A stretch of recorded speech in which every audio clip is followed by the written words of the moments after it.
When you dig into ancient texts, you sometimes find these incredibly detailed instructions, almost like a recipe from a completely different world. And today we're unpacking one of the most interesting ones from the book of Leviticus, what's called the meat offering. So, when you hear the phrase meat offering, especially from a book that's thousands of years old, what pops into your head? Probably some kind of animal sacrifice, right? A lamb, maybe a goat, something like that.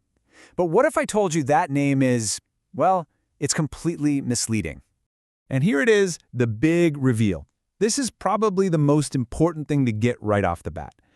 The meat offering has absolutely nothing to do with animal flesh. Zero. And that little twist changes everything about how we understand this ritual. So what's going on here? Well, we're basically dealing with a word that's kind of like a linguistic fossil.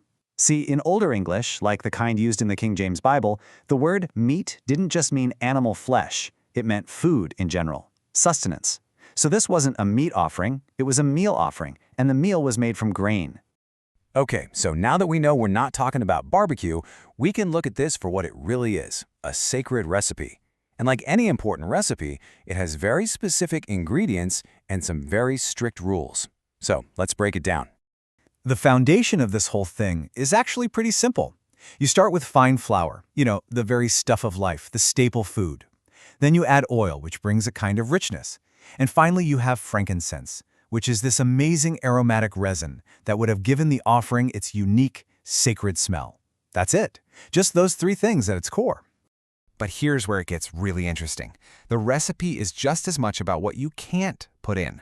The text is very clear. You are forbidden from burning any leaven, that's yeast, which makes things puff up and was often seen as a symbol of corruption. And you also couldn't burn any honey. This offering was supposed to be pure and savory, not sweet or fermented. So leaven and honey were out, but there was one seasoning that was absolutely required: salt.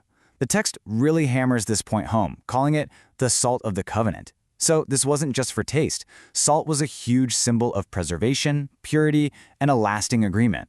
It was essential. All right, so you've got your approved ingredients, you know the rules, but how do you actually put it all together? Well, the text lays out 4 different ways this grain offering could be prepared. So there was a little bit of variety even within these super strict guidelines. Yup, 4 approved methods. This allowed for some different styles of preparation, all while keeping the process very specific and sacred.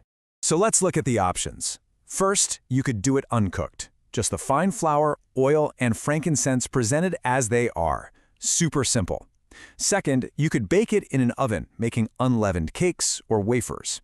A third way was to cook it on a griddle or a flat pan, but, and this is a cool detail, you had to break it into pieces afterward. And finally, there was a special offering for the first harvest, the first fruits, which used freshly roasted ears of corn that were then beaten and mixed with oil and frankincense. Okay, so the offering is now prepared in one of those 4 ways. What happens next? This final part of the ritual is all about dividing it up. Who gets what? And maybe most importantly, why was this all being done in the first place? A really key idea here is something called the memorial. Now, the priest didn't just throw the whole offering on the fire. Instead, he'd take a symbolic handful of the flour and oil, add all of the frankincense to that little bit, and that's the only part that was actually burned on the altar. And when you look at the breakdown, that memorial portion was actually just a tiny slice of the pie. The rest of it, the vast majority of the food, was given to the priests. This was their food, their sacred provision. So why burn even that small part? What was the point? Well, the text tells us directly, burning that memorial portion, especially with all that fragrant frankincense, was meant to create a sweet savor, a pleasing, aromatic scent that rose up from the altar. It was a sensory form of worship. And the part that the priest ate? We need to be really clear. This was not just leftovers. The text calls their portion a thing most holy. It was set apart from all other food, considered sacred, because it was directly connected to the offering given to God. And that kind of leaves us with a final, fascinating question to chew on. This whole elaborate ritual, it wasn't about rare spices or expensive items. It was about elevating the most basic, everyday staples of life: flour from the grain, oil from the press, and salt from the earth. Which really makes you wonder, why were these simple, fundamental things considered the building blocks for something described as most holy?